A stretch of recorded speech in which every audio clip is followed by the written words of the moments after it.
Amenées d'ici à l'horizon 2024, les exploitations familiales, agricoles, pastorales et d'artisans des départements du Borgou, de la Liborie, de la Takora et de la Donga a contribué durablement au développement socio-économique en vue de la réduction de la pauvreté et l'insécurité alimentaire. Tel est l'objectif visé par le programme d'appui au secteur du développement rural PASDER. Le PASDER, financé par la coopération suisse, a démarré, comme l'a déjà rappelé mes prédécesseurs, depuis 2012 et a été mise en œuvre pour les 2 premières phases dans le Borgou et puis la Liborie. La première phase a couvert 4 communes et la seconde 10 communes. La mise en œuvre de ces 2 phases du programme par tous les types d'acteurs qui sont ici représentés aujourd'hui a donné pas mal de résultats qui sont globalement satisfaisants. Et pour cela, la coopération suisse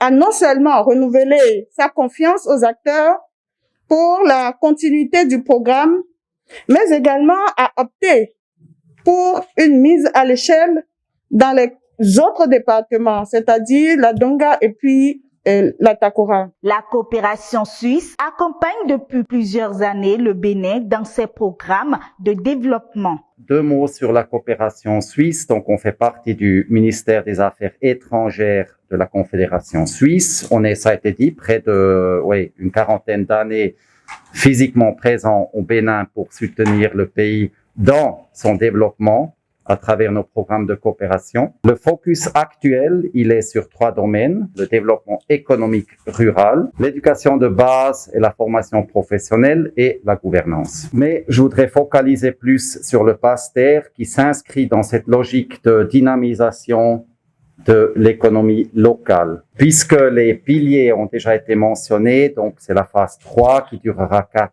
ans pour un budget de 6 milliards de CFA, mandaté au consortium Suisse Contact et l'ARES, qui travailleront étroitement avec les partenaires principaux qui sont les OSP. Ça a aussi été mentionné que donc il y a une extension géographique qui est, je dois le dire, un défi, mais un défi intéressant et qu'on va assumer avec plaisir. Le lancement officiel de la 3e phase de ce programme a été fait le jeudi 10 septembre 2020 à la préfecture de Nati-Tengou par le directeur de cabinet du ministre de l'Agriculture, de l'Élevage et de la Pêche. Un programme qui s'inscrit dans une droite ligne avec le programme d'action du gouvernement.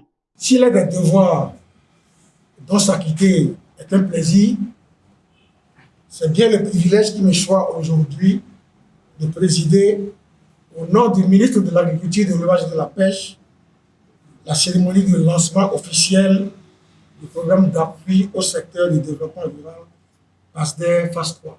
Environ 6 milliards de francs CFA, le PASDER 3 interviendra sur les principales filières qui ont été rappelées tout à l'heure, notamment le maïs, le riz, le soja, le karité, les produits maraîchers, la viande, le lait, la mangue, manioc.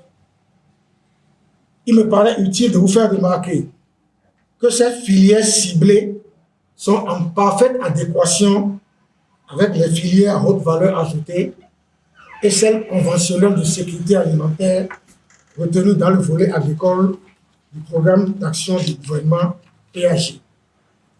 C'est sur ces mots que je déclare officiellement lancé ce jour, jeudi 10 septembre 2020, les activités du programme d'appui au secteur du développement agricole, au secteur du développement rural, PASDER 3. Dans sa mise en œuvre, le PASDER 3 bénéficie de l'appui technique de certains partenaires tels que le consortium Suisse Contact l'ARES et Canal Développement ONG.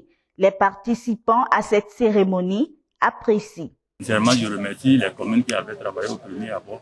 Je remercie le gouvernement et à travers le ministre et son directeur de cabinet qui est arrivé, nous remercions le président de la République. Nous félicitons la coopération suisse à travers ce programme qui se trouve dans sa phase 3, PASDER 3, en ce sens que l'approche que ce programme la prise est l'une des solutions pour permettre à nos bénéficiaires cibles d'être préparés au guichet du FNDA. Vous n'êtes pas sans savoir que le Fonds national de développement agricole est un instrument de facilitation d'accès au financement de nos producteurs agricoles. Et en ce sens, il faut que ces bénéficiaires soient préparés à la chose de financement au crédit.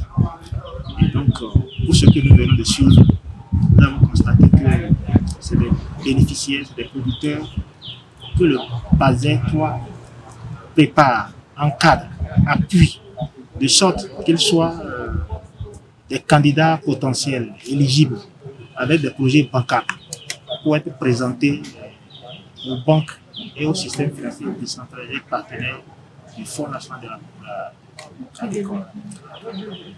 Comme vous le savez, le fonds a été redimensionné tout récemment par le gouvernement avec d'importantes ressources pour lesquelles nous sommes à la recherche des producteurs qui vont l'utiliser de façon intelligente, de sorte que ça puisse impacter positivement le secteur. Donc c'est un sentiment de satisfaction et nous souhaitons que ces bénéficiaires de ce PASDER 3 constituent une lumière pour les autres.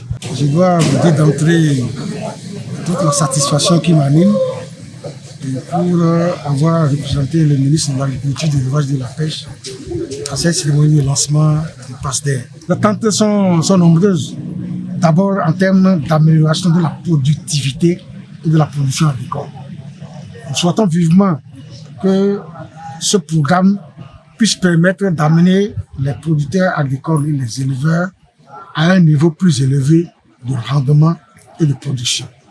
Un autre aspect important, c'est l'appui que le PASDER apporte déjà et apportera davantage à la transformation de nos produits agricoles. Des kits de lavage de mains, des engrais et des outils de production ont été remis aux producteurs dans une bonne ambiance qui, à leur tour, sont repartis la joie au cœur et plus que jamais engagés.